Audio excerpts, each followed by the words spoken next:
con la secretaria de la asociación, Brígida Guerrevere, para comenzar este primer webinar de protección miocárdica. Como es la primera vez que nos estamos conectando todos, una gran cantidad de percusionistas de todas partes de Latinoamérica, cualquier problema que podamos tener en la conexión, escríbanlo por el chat y tratamos de resolverlo desde el webmaster que nos está apoyando. Obviamente, para las próximas vamos a ir mejorando. Entonces, con mucho gusto y con mucho honor les dejo a Brígida Guerrevere hablando de protección miocárdica.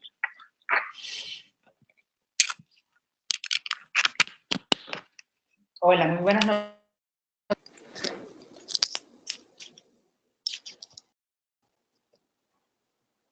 ¿Me escuchan? Estoy viendo que varias personas están diciendo que no tienen audio, que no nos escuchan.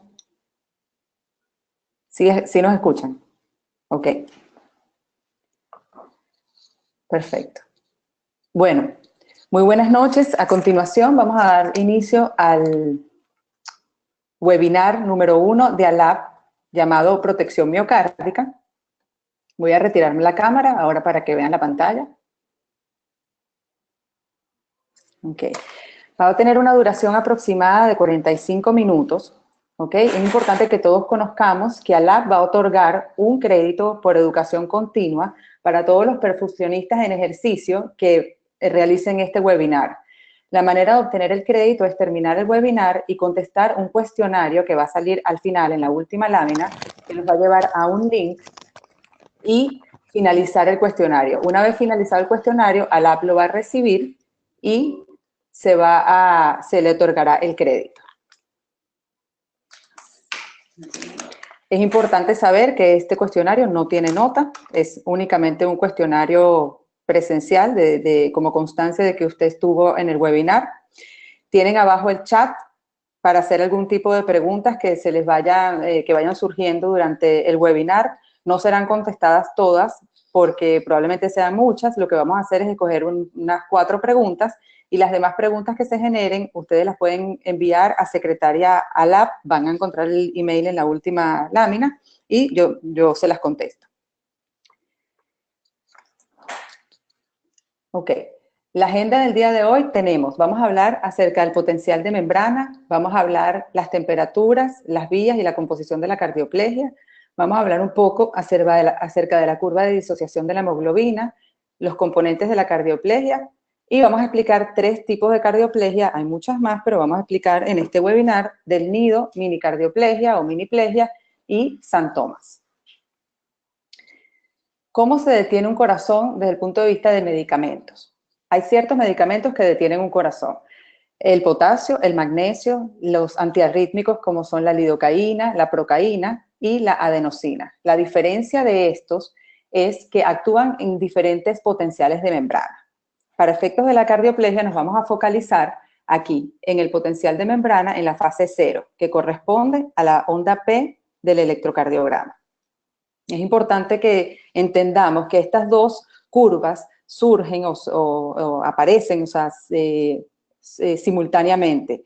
La despolarización hace que el electrocardiograma sea posible. Lo vamos a observar de esta manera. Aquí tenemos nuevamente los 2 gráficos. ¿Ok? A mano derecha tenemos el gráfico del potencial de membrana y a la izquierda tenemos el electrocardiograma.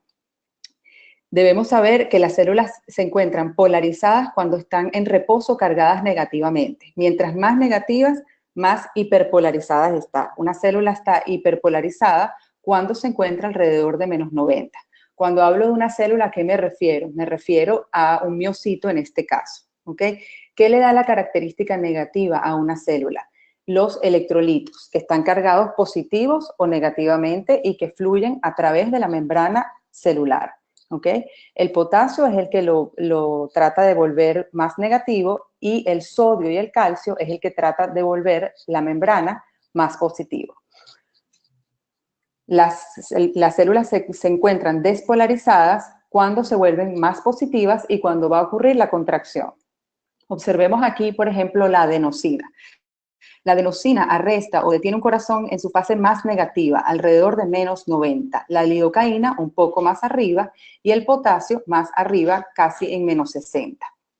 Si lo transpolamos al electrocardiograma, lo vemos de la siguiente manera. La adenosina en su fase más de reposo del miocardio, la lidocaína un poco más arriba, pero sigue siendo negativa, y el potasio un poco más arriba, acercándose a lo positivo, básicamente en menos 60, pero ya la onda P inició. Las cardioplegias se pueden llamar despolarizantes, polarizantes e hiperpolarizantes. ¿Okay? Este es otro gráfico para que lo entiendan. Observamos aquí en el eje X el potencial de membrana y en el eje Y, por ejemplo, vamos a hablar del potasio. Ya sabemos que para arrestar un corazón se necesitan 20 miliequivalentes en un litro. Entonces, observen, 20 miliequivalentes en un litro o 17 por aquí. El corazón se detiene en menos 60. En cambio, la lidocaína lo detiene en su fase más negativa. Como un ejemplo de esto sería que la cardioplegia del nido es una cardioplegia despolarizante modificada, así aparece en la literatura. Es despolarizante porque todas las cardioplegias que detienen el corazón con potasio se llaman despolarizantes. Es modificada porque tiene lidocaína. La lidocaína es un polarizante, entonces sería un poco incoherente llamarla despolarizante polarizante. Por eso es que se llama despolarizante modificada. Tenemos 3 etapas de la protección miocárdica. No solo es la cardioplegia lo que va a proteger el corazón. El corazón se protege antes, hay que preparar el corazón, puede ser mediante un fortalecimiento metabólico, colocando barredor de radicales libres, como puede ser vitamina C previo a la cirugía, un control hemodinámico. Es importante minimizar la isquemia, sobre todo en coronarios. Las coronarias se llenan en diástole y el paciente coronario es muy dependiente de la presión diastólica, por lo tanto, hay que estar muy pendiente de que no sufra de hipotensión en el prequirúrgico y evitar la distensión del ventrículo izquierdo. Durante, que es el tiempo de acción donde estamos nosotros presentes, tenemos un control hemodinámico a la entrada de la SEC por dilución de catecolaminas. Hay una hipotensión súbita al entrar en bomba, lógica por esta dilución de las catecolaminas. Podemos prevenirlas en pacientes muy dependientes de esa presión diastólica, colocando algún tipo de soporte o de apoyo, o haciendo la seba un poco más osmótica. También, en la cirugía sin circulación extracorpórea, los coronarios stand-by, el corazón sufre mucho cuando está latiendo, en hipotensión. Es importante que el anestesiólogo durante este momento tome sus medidas de precaución y proteja ese corazón sin cardioplegia. La parada fibrilatoria consume muchos factores de consumo. La temperatura es muy importante, con qué temperatura se mantiene el corazón, y la parada farmacológica, que es básicamente por lo que estamos aquí hoy y lo que hacemos nosotros. Después es un concepto bastante más amplio, que es para reducir el daño por reperfusión. Este es tan dañino como la isquemia per se. Es importante las presiones de reperfusión. Cuando retiran la pinza arterial, las presiones inmediatamente al retirar la pinza no deben ser 80, 90, altísimas. Generalmente vemos 45, 50 y pensamos que no está bien. Se ha determinado que esta hipotensión transitoria del minuto post retiro de pinza es válido y puede reperfundir el corazón de una manera más fisiológica para que se estabilicen las membranas y los electrolitos y no causar injuria por reperfusión, por exceso de presión y posible edema.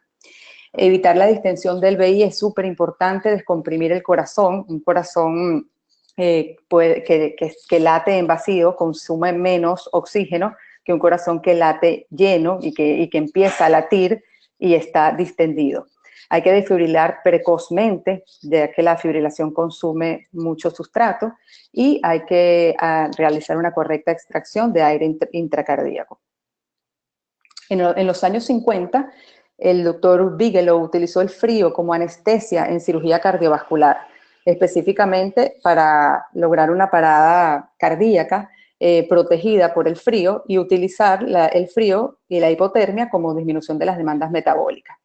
Traigo esto a colación porque aquí, en 1950, el doctor Bigelow propuso esto, y a partir del año 1955 en adelante, aparece el potasio como protagonista en la cardioplegia. Pero en 1830 el doctor Ringer, que su nombre se debe el Ringer lactato se debe a su nombre, descubrió que el potasio podía arrestar o detener un corazón. Si seguimos toda esta curva, vemos que el potasio ha sido el gran protagonista en las cardioplegias durante todos los años. Ya les voy a explicar por qué. Esto es importante que lo sepamos, porque es posible que en un futuro, más adelante, el potasio pueda desaparecer como agente principal. ¿Cuáles son los intervalos para colocar la cardioplegia? La cardioplegia puede ser intermitente, continua y única dosis, o sea, sin replegia. Intermitente, cada 15 minutos, cada 20 minutos, hay personas que la colocan cada 30, cada 60, cada 90. Las temperaturas, tenemos tres opciones. La temperatura fría puede ser entre 5 y 10 grados, templada 28 o 32. En la literatura en inglés sale conocida como tepid.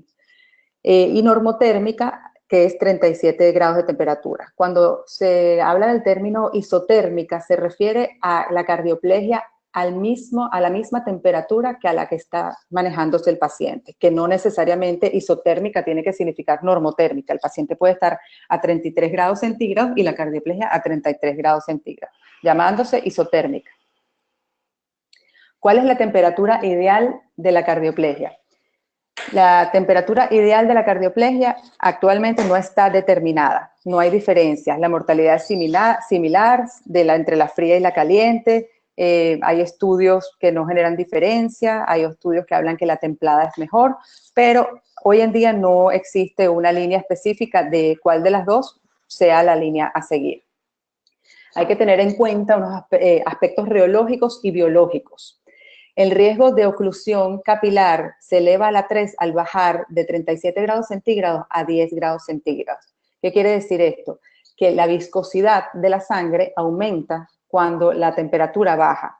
Entonces, cuando hay hipotermia, el capilar, que es muy pequeño, tenemos un hematocrito elevado a la 3, no va por aumento de la viscosidad, no se va a perfundir distalmente el corazón. Por lo tanto, si una cardioplegia va a ser pasada hemática y va a estar fría, debe estar diluida para alcanzar distalmente a los capilares.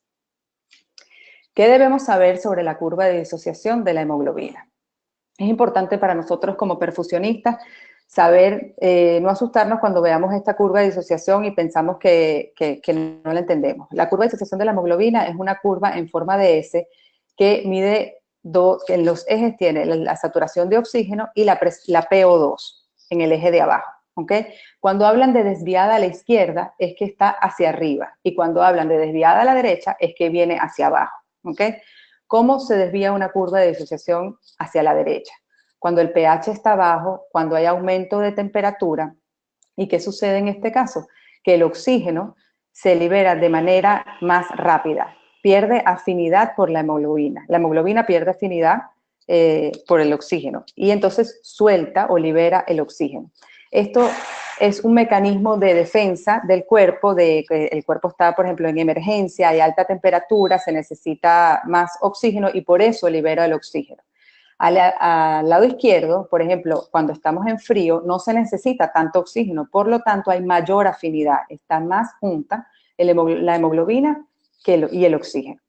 ¿Qué es el P50? El P50 básicamente lo que es la presión parcial de oxígeno a la que la hemoglobina está saturada en su 50%. El valor normal es 27. Lo vuelvo a repetir. La P50 es la presión parcial de oxígeno en la que la hemoglobina está saturada en un 50%, o sea, no en su totalidad. Es alrededor de aquí, es en 27 milímetros de mercurio. Hay gasómetros que traen ese reporte de P50. Si ya usted sabe que el valor normal es 27 y el valor llegó en 28, en 32, por ejemplo, quiere decir que la curva está desviada hacia la derecha. En lo contrario, si el P50 llega en 20, estaría por aquí, lo que quiere decir que la curva, si se trazara la curva, está desviada hacia la izquierda. El 2,3-DPG son sustratos de alta energía que también tienen que ver con la curva de disociación de la hemoglobina. Por ejemplo, la minicardioplegia desvía la curva de disociación de la hemoglobina hacia la derecha, haciendo que porque se maneja en temperaturas altas, haciendo que la afinidad del oxígeno hacia la hemoglobina sea menor, por lo tanto haya más oxígeno suelto.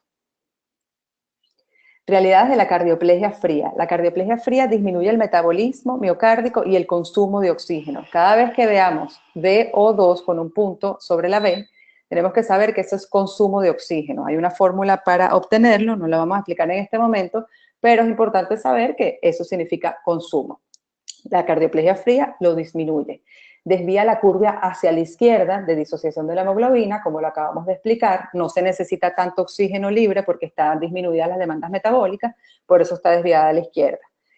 Como factores negativos, produce edema debido a la inactivación de la bomba sodio-potasio y cambios en el endotelio, también en las plaquetas y en los leucocitos. Importante que conozcamos que la reducción del consumo de oxígeno de 22 grados a 10 grados centígrados en el miocardio es solo un 1%. Entonces, un factor a determinar, porque la mayoría de las personas que pasamos la cardioplegia fría la pasamos a 4 grados centígrados, y fíjense que es prácticamente insignificante bajar la temperatura tanto si de 22 a 10 el consumo disminuye solo un 1%. En cuanto a la protección miocárdica aeróbica, la cardioplegia normotérmica desvía la curva hacia la derecha, hay más oxígeno disponible, no cambia la vasculatura, sí ofrece menos tiempo de protección, hay que asegurarse de dar dosis frecuentes y uniformes, y está comprobado que entre 10 y 12 minutos se puede utilizar sin consecuencias. Sucede que el cirujano la mayoría de las veces pide los 5 minutos de regla, y esos 5 minutos se van convirtiendo en 5, 10, 15, 20, y entonces perdemos a lo que vinimos, pues, que fue a la protección miocárdica aeróbica. Es más homeostática y está siendo de utilidad actualmente en Europa, Brasil, se utiliza en Venezuela, en Canadá. Me disculpan si omito otros centros. En cuanto a las variables de las cardioplegias, la cardioplegia, su composición puede ser sangre, puede ser cristaloide o puede ser ambas con diferentes proporciones, 4:1, 1:4, 8:1, 1:1, etcétera, incluso hasta 60:1. En cuanto a su composición celular, quiero detenerme un momento aquí para que observen. Imagínense que esto es una célula. Esta es la membrana, este es el espacio extracelular y este es el citoplasma. Cuando nosotros tomamos una muestra de laboratorio y nos llegan unos gases, lo normal de potasio es 4, lo normal de sodio es 145. Eso es lo que observamos. Nosotros, los exámenes de laboratorio se obtienen para saber realmente cómo está el estado intracelular. Como no tenemos un microscopio, no hay un examen que te diga exactamente cuánto hay dentro de la célula, nosotros lo que estamos midiendo es una muestra de lo que está afuera. Esto es un balance que hay. El potasio es el mayor electrolito que hay dentro de la célula. Hay 140 dentro de la célula y afuera hay 4. A diferencia del sodio, que afuera hay alrededor de 145 y adentro hay entre 4 y 12. ¿Ok? En cuanto a las cardioplegias, su composición celular pueden ser intracelulares. Las cardioplegias intracelulares son aquellas que su valor se asemeja al interior de la célula. Bajo sodio, ¿ok? Y bajo calcio, como es el custodiol. Y las cardioplegias, que son el resto de las cardioplegias, son extracelulares, porque los valores son similares al exterior de la célula. Las vías de administración, la mayoría de nosotros los conocemos. Estas son las diferentes cánulas, ostium maleables, silicón por aquí, cánula de anteroplegia, retroplegia inflable o no. Y las vías de administración, sabemos que está la vía anterógrada, que es en la raíz de la aorta. También, para garantizar una vía anterógrada, puede ser a través de los puentes aortocoronarios después de haber realizado la anastomosis distal.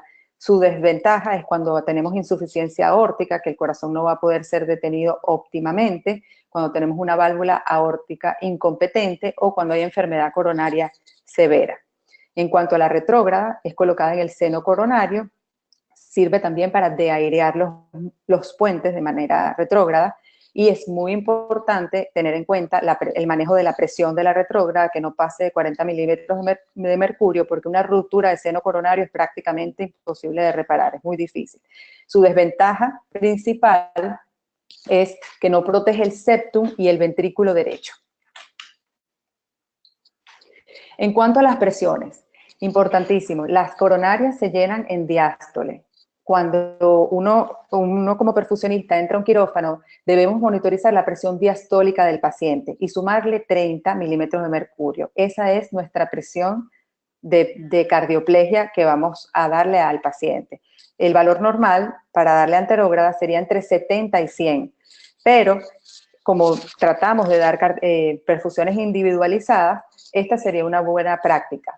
La presión diastólica del paciente, sumamos 30 y esa sería la presión adecuada para este paciente, la presión de línea de cardioplegia. Cuando pasamos la cardioplegia anterógrada puede haber una distribución desigual. ¿Por qué? Porque hay lesiones coronarias. Puede haber lesión endotelial cuando la pasamos a 200, a 250, a casi 300 milímetros de mercurio. En la retrógrada es importante pasarla a menos 40. Corroborar la colocación es crítica, y detener un corazón netamente por una cardioplegia, por una vía retrógrada, es cuestionado si la colocación es dudosa, ¿ok? Porque lo que vamos a hacer es obtener toda la cardioplegia en el aurícula derecha y nos va a ir a la bomba, y el corazón lo que se va a detener es por isquemia, ¿ok? Ya comenté que una desventaja es que el septum y el BD no se protegen adecuadamente. Se pueden pasar por ambas y siempre pasar por los injertos o los puentes aortocoronarios a un flujo y a una presión limitada. ¿Qué sucede durante la sistolia? ¿Qué está pasando cuando tenemos el corazón detenido? La despolarización lleva a una alteración de flujo iónico pasivo, acumulándose calcio y depletándose ATP. ¿Qué sucede? Mientras está detenido el corazón y todos estamos tranquilos pensando que el corazón, que no está sucediendo nada y que lo estamos protegiendo bien, ciertos procesos siguen sucediendo, siendo el más complejo el de la acumulación de calcio y el que nosotros como perfusionistas debemos evitar.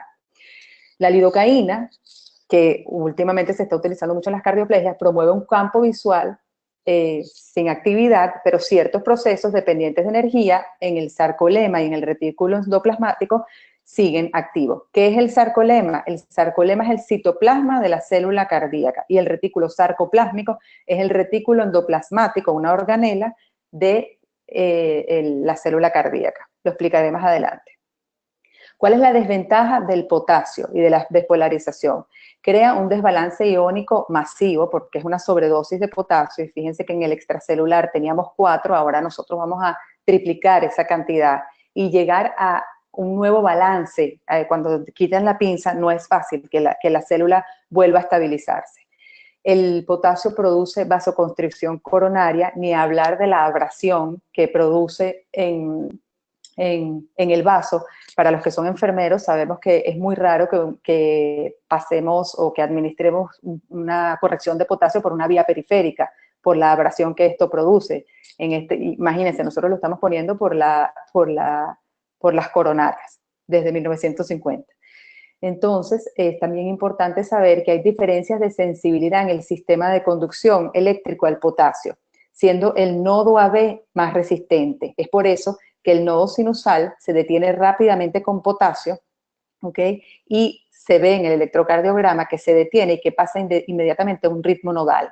El que haya perdido la onda P es que detuvo el nodo sinusal primero y después va a detener el nodo AB porque es menos sensible, es más resistente. ¿Qué produce el potasio? Activación del endotelio, promueve la agregación plaquetaria y alto índice de síndrome de bajo gasto. El magnesio. El magnesio es un competidor por el sitio del calcio. Es un bloqueante natural de los canales del calcio. Disminuye la acumulación dentro de la célula y esta es la droga mágica que nos ayuda a que ese calcio pasivo no entre dentro de la célula. La hipermagnesemia sola pudiera detener un corazón, ¿ok? Pero en concentraciones mayores. La lidocaína es un antiarrítmico clase 1B. Es similar a la procaína. La lidocaína lo que hace es acortar el tiempo de repolarización, que es aquí, y la procaína lo que hace es que lo alarga, ¿ok? La procaína se utiliza, por así decirlo, entre lidocaína y procaína. La procaína tiene un efecto mejor que la lidocaína por prolongar este tiempo de repolarización. La lidocaína se clasifica como un bloqueador de los canales de sodio. Los canales de sodio actúan aquí cuando va a empezar la onda P, ¿okay? Que es la fase de los canales rápidos de sodio, y la lidocaína, como hablamos hace un rato, detiene un corazón alrededor de menos 80. El potasio produce un arresto cardíaco en un potencial de membrana de menos 60. Los buffers en la cardioplegia. Tenemos dos tipos de buffers, bicarbonato y sangre. También existe el TAM, pero en nuestros países no es común verlo. El bicarbonato y el frío no son buenos amigos. No, el bicarbonato no funciona muy bien en frío. Fíjense que hay drogas o cardioplegias que ya vienen manufacturadas y hay que añadirle el bicarbonato aparte. ¿Okay? Esto es porque puede precipitar por el frío y generalmente se coloca como buffer, pero su función realmente se pierde, no en su totalidad, pero en un buen porcentaje. Lo que hacen los buffers es secuestrar iones de hidrógeno en exceso para ayudar a mantener el pH intracelular.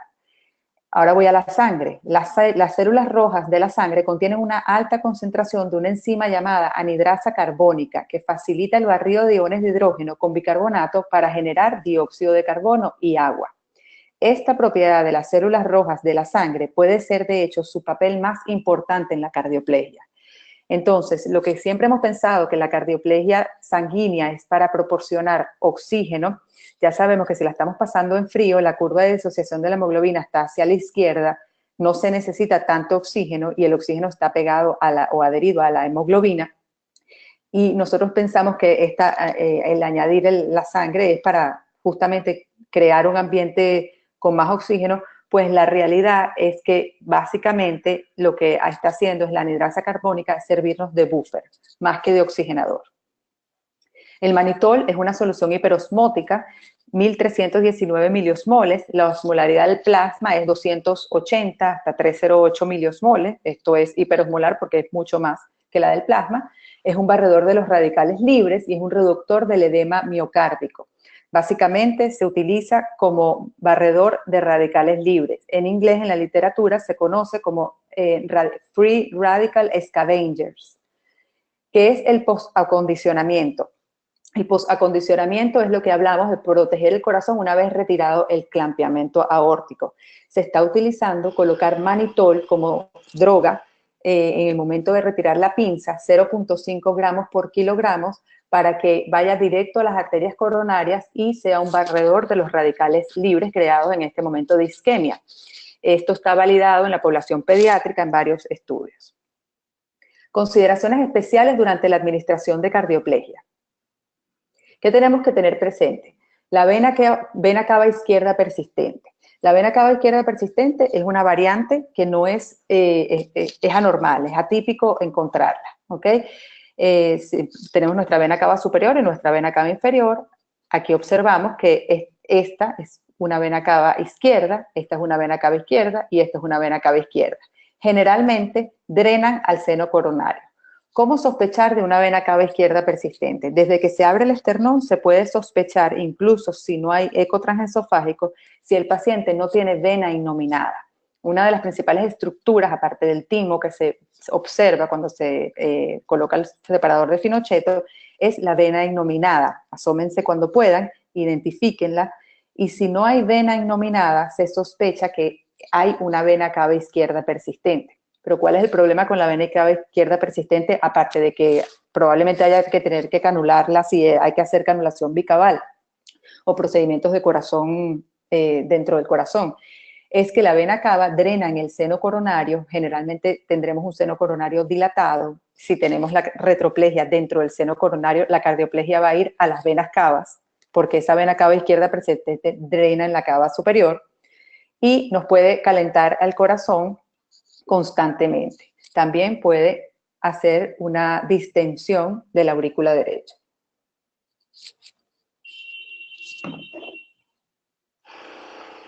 Aquí lo vemos como vista posterior del corazón. Esto es un corazón normal, este es el seno coronario, y aquí tenemos un seno coronario dilatado porque la vena cava izquierda persistente está drenando en el seno coronario. Entonces, esto sería una variante a considerar cuando pasemos cardioplegia. Esta es una anomalía anatómica poco frecuente, pero sí se ha visto. Es cuando una arteria coronaria, específicamente la derecha, sale del ostium izquierdo o sale en una posición anómala. ¿Qué sucede en este caso? Si vamos a pasar la cardioplegia por vía anterógrada, la aorta como tal se va a distender por la cardioplegia, entendiéndose que tenemos una válvula aórtica competente, y la cardioplegia siempre pasa por el paso de menor resistencia, no pasa hacia el VI porque la válvula está competente, pasa por la coronaria izquierda, y la coronaria derecha va a quedar atrapada entre la pulmonar y la aorta. Lo que va a hacer es que el corazón derecho no sea protegido. Generalmente esto es un lamentable efecto que pasa desapercibido porque no se tiene en cuenta. Cardioplegia en el adulto mayor. La recuperación funcional está significativamente alterada. Hay mayor masa ventricular izquierda, lo que quiere decir que el corazón es más hipertrófico. Al ser más hipertrófico es que tiene más músculo y, por lo tanto, la cámara del VI está reducida. Hay mayor calcificación de anillos y hay una relación mitocondrias-miofibrillas disminuidas. Su propiedad contráctil está alterada. En el corazón hipertrófico tiene diferentes demandas metabólicas, cantidad de cardioplegia, tiene una reducción de la densidad capilar. Cuando ustedes vean esto en el eco transesofágico, esta es la masa ventricular, o sea, esto está muy hipertrófico, y miren la pequeña cámara donde hay sangre en el VI. ¿Okay? Se recomienda mejor pasar cardioplegia fría a intervalos cortos. El calcio. Vamos a hablar un poco acerca del calcio. Esta es la fibra muscular. Lo que les comentaba anteriormente, el sarcoplasma, así se le llama al citoplasma de la célula cardíaca. Dentro de él hay una organela llamada retículo sarcoplásmico, que es lo mismo que retículo endoplasmático. Esta es la organela encargada de manejar el calcio, de almacenar el calcio. En adultos se almacena aquí. En pediatría, los niños tienen el retículo sarcoplásmico no desarrollado adecuadamente. Por lo tanto, ellos dependen del calcio extracelular. Es por eso que el calcio es más necesario en pediatría cuando retiramos la pinza aórtica, porque no tienen en el sustrato interno dónde ubicarlo y tienen que ubicarlo de afuera. No es tan necesario colocar calcio después de retirar la pinza arterial en los adultos, ya que el calcio está, o sea, hay sustrato para eso. Las cardioplegias y el calcio. Las cardioplegias es recomendable que tengan muy poco calcio o que prácticamente no tengan calcio. ¿Por qué? Por lo que ya hemos hablado del problema de que el calcio se acumula dentro de la célula y produce un corazón contráctil muy difícil de recuperar, llamado corazón de piedra. Ahora, no queremos caer en algo que se llama paradoja del calcio. ¿Qué es la paradoja del calcio? Un choque masivo de iones de calcio cuando retiramos la pinza aórtica y hacia la célula cardíaca que está desprovista de calcio, por lo que se recomienda que las cardioplegias tengan trazas de calcio. Generalmente, ¿cómo se obtienen trazas de calcio? Que el cristaloide no tenga calcio y que el calcio lo aporte la sangre del paciente en baja cantidad, poca cantidad. Estos son unos conceptos que quise compartir con ustedes porque generalmente los escuchamos. Son dónde actúa el calcio activando sus canales y qué genera. Cuando hay medicamentos cronotrópicos positivos, ellos actúan en el nodo sinoatrial y tienen impacto en el ritmo. Medicamentos dromotrópicos positivos actúan en el nodo AB y manifestándose en la velocidad de la conducción. Medicamentos inotrópicos positivos nos hablan de contracción y medicamentos luciotrópicos positivos nos hablan de relajación porque aumentan la entrada de calcio al retículo sarcoplásmico al final del potencial de acción. ¿Qué debe tener el circuito de la cardioplegia? Debe tener una línea de purga, ¿ok? Debe tener una línea de sobrepresión, debe tener una línea de medir presión y una línea y un termómetro para medir temperatura. Quiero detenerme un poco a hablar de esta línea de sobrepresión.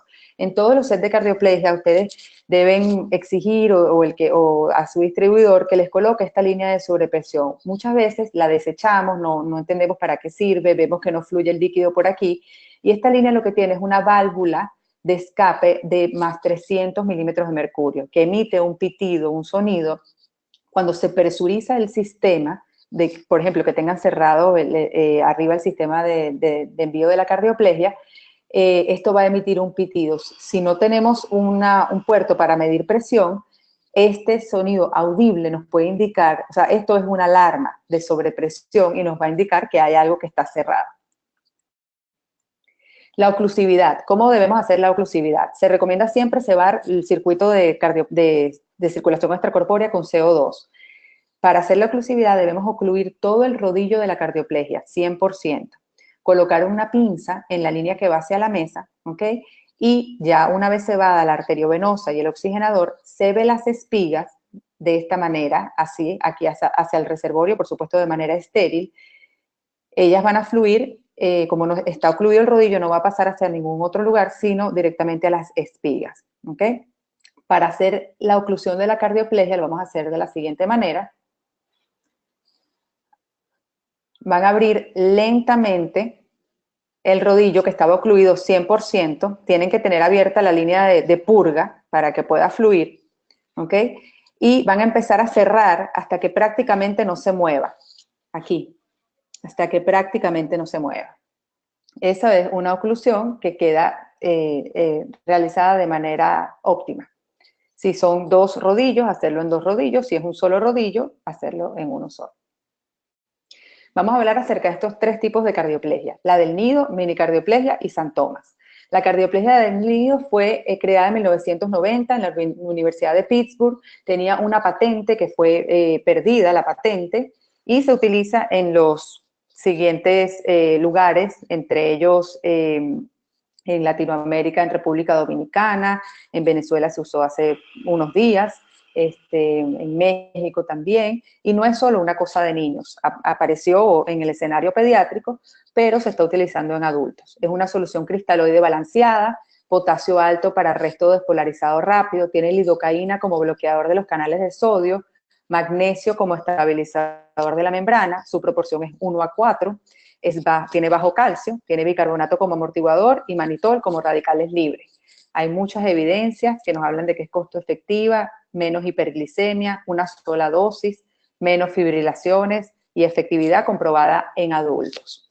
¿Cómo se prepara? Estas son las drogas que se deben añadir: manitol, sulfato de magnesio, bicarbonato, potasio, lidocaína. Esta presentación estará luego en el portal de ALAP para ustedes. Estas drogas deben ser añadidas a una solución Plasmalite, 1000 cc de Plasmalite o su equivalente. Por ejemplo, en República Dominicana existe una solución que es exacta al Plasmalite, pero se llama multilitos. Tengo entendido que en otros países de Latinoamérica existe este tipo de solución llamada multielectrolítica, etcétera. Importante que sea esta solución para que pueda llamarse cardioplegia del nido exactamente. Una vez tengamos en el cristaloide las drogas, debemos crear esta proporción con nuestro set, 1:4, una parte de sangre, 4 partes de cristaloide. Así luce el circuito andando en un rodillo gemelo. Puede ser un rodillo, un solo rodillo con las 2 líneas, ¿ok? Importante mantener al paciente alrededor de 34 grados centígrados cuando se está pasando cardioplegia del nido para que no se sobrecaliente el corazón por la aorta torácica, ya que la cardioplegia del nido se pasa cada 60, 90 o es una sola dosis, minutos. Aquí otro ejemplo de la cardioplegia, básicamente para que vean la proporción, que es una parte de sangre, 4 partes de cristaloide. Ya lo van a ver aquí. Okay. Este es otro set de cardioplegia de otra marca. Y aquí están las 2 espigas con las 2 soluciones. Y ahí se está pasando a 128 milímetros de mercurio. Okay. El protocolo del nido en adultos. Se debe colocar una sola dosis de 20 cc por kilo hasta 1 litro. En coronarios es recomendable repetirlo a los 60 minutos, repetir 400 mililitros, la misma mezcla. En corazones hipertróficos, insuficiencia aórtica o enfermedad coronaria severa, pasar 1.4 litros. En tiempos cortos de pinzamiento aórtico, menos de 30 minutos, colocar dosis de 10 mililitros por kilo. La cardioplegia del nido tiene una duración de 180 minutos, o sea, 3 horas. Es importante saber qué va a pasar al retirar la pinza en la cardioplegia del nido. Los corazones, como en esta tesis donde se estudiaron corazones de conejos, donde se determinó que la cardioplegia del nido era bastante beneficiosa en la población de corazones inmaduros y corazones añejos, comparada con la cardioplegia 4:1, pero ellos observaron que el tiempo de reperfusión fue más largo en la cardioplegia del nido. Observen aquí, el corazón empezó a latir más tarde que en la otra cardioplegia, ¿okay? Pero se ha determinado que este periodo de inactividad en la reperfusión inmediata normaliza de manera balanceada el medio intracelular iónica, potencialmente reduciendo el riesgo de hipercontractura. ¿Okay? Así que no es tan grave que el corazón no lata inmediatamente, más bien se ha determinado que es beneficioso que pase unos cuantos segundos y pudiendo convertirse en minutos de una reperfusión pasiva, no sin tener que colocar el marcapaso, sino esperando que la membrana se estabilice. En cuanto a las cardioplegias St. Thomas, la cardioplegia St. Thomas fue creada en 1976. Hay St. Thomas 1, llamada McAfee, y St. Thomas 2, llamada Plegisol. ¿Cuál es la diferencia de St. Thomas 1 con St. Thomas 2? La St. Thomas 1 tenía procaína y la St. Thomas 2 no tiene procaína. ¿Okay? La St. Thomas 1 tenía un calcio de 2.4 y la St. Thomas 2 tiene un calcio más bajo. ¿Okay? Básicamente, esta es una cardioplegia extracelular que se pasa 4:1, una cardioplegia fácil de hacer porque se utiliza un ringer lactato y se le colocan 16 mil equivalentes o 20 de potasio y 10 de bicarbonato. Pero, bueno, ya sabemos todo lo que hemos aprendido de que va a restar el corazón en menos 60 milivoltios y no más abajo o más negativo como lo harían la procaína o la lidocaína. En cuanto a la miniplegia, ¿qué necesito? Necesito potasio, necesito magnesio, una bomba de jeringa, necesito una línea 1/4 para sacar sangre oxigenada del oxigenador, 3 llaves de 3 vías.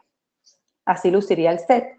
Este es el rodillo arterial del puerto oxigenado. Sacamos una línea 1/4 con su oclusión bien realizada, sus 3 llaves de 3 vías. En la primera va a la cardioplegia en la bomba de infusión. En la segunda, medir presión, que siempre es importante.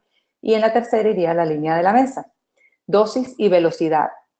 Aquí les tengo 2 ejemplos. Por ejemplo, en la parte de adultos, ¿cómo preparamos? En una jeringa de 50 cc preparamos 47 mil equivalentes de potasio más 3 cc de sulfato de magnesio.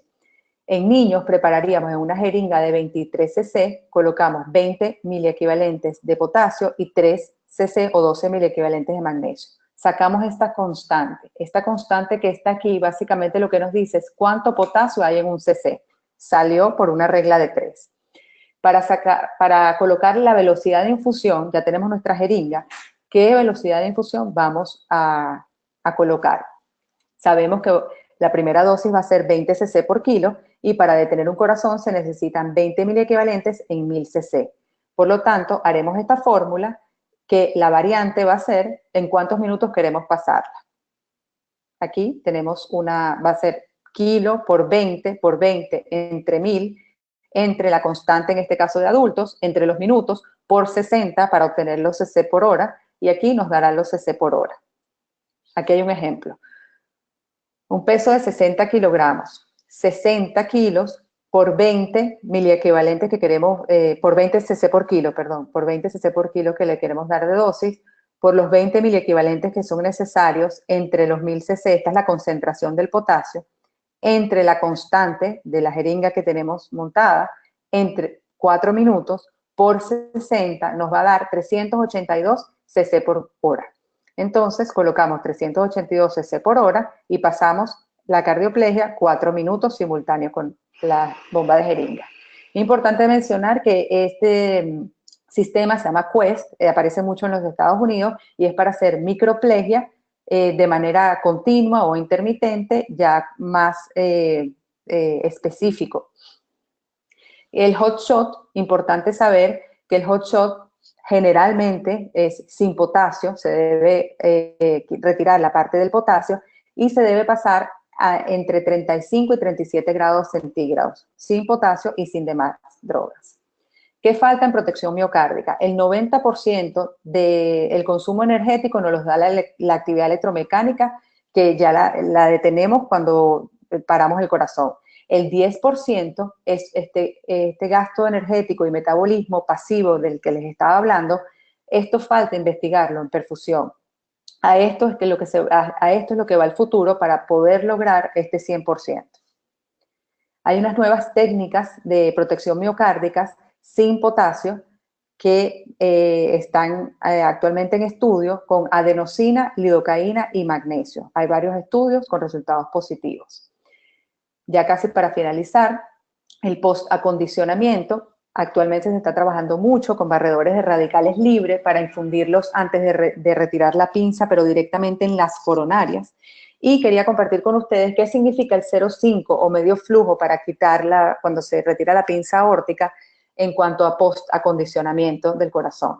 La presión sistémica puede alterar las fuerzas Starling en la microvasculatura, favoreciendo el paso del líquido hacia el intersticio y de esta forma precipitar la compresión microvascular y crear el fenómeno de no reflujo. Por lo tanto, ese 0,5 no es básicamente para que la cánula y lo que siempre pensamos que tiene que ver con la cánula justo cuando retiramos la pinza, sino básicamente para que esa reperfusión sea pasiva y generalmente coincide con una ligera hipotensión transitoria que ha resultado ser beneficiosa. Recomendaciones para la cardioplegia. Evitar la distensión del VI, mantenga bypass total y el corazón descomprimido hasta que recupere función mecánica satisfactoriamente. Profilaxis farmacológica solo si es necesario. Garantizar ausencia completa de aire, la coronaria derecha es más propensa. Utilizar barredores radicales libres desde el inicio y siempre evitar la hipercalcemia. Conclusiones, evitar siempre el recalentamiento cardíaco, bien sea colocando soluciones frías alrededor del corazón, siempre protegiendo el nervio frénico para que no haya parálisis frénicas, esto es alrededor del diafragma, también manteniendo el paciente no en 37,5 o en 37, sino en una una leve templada en 34, 35 y luego calentar en el momento ya del destete. Administrar una dosis suficiente y un periodo de tiempo adecuado, realizar una correcta oclusión, individualizar a los pacientes siempre es una buena decisión. Muchas gracias. Un niño, un profesor, un libro, un lápiz pueden cambiar al mundo. Voy a ver las preguntas que tienen y luego, si alguien tiene alguna pregunta, puede escribirlo por aquí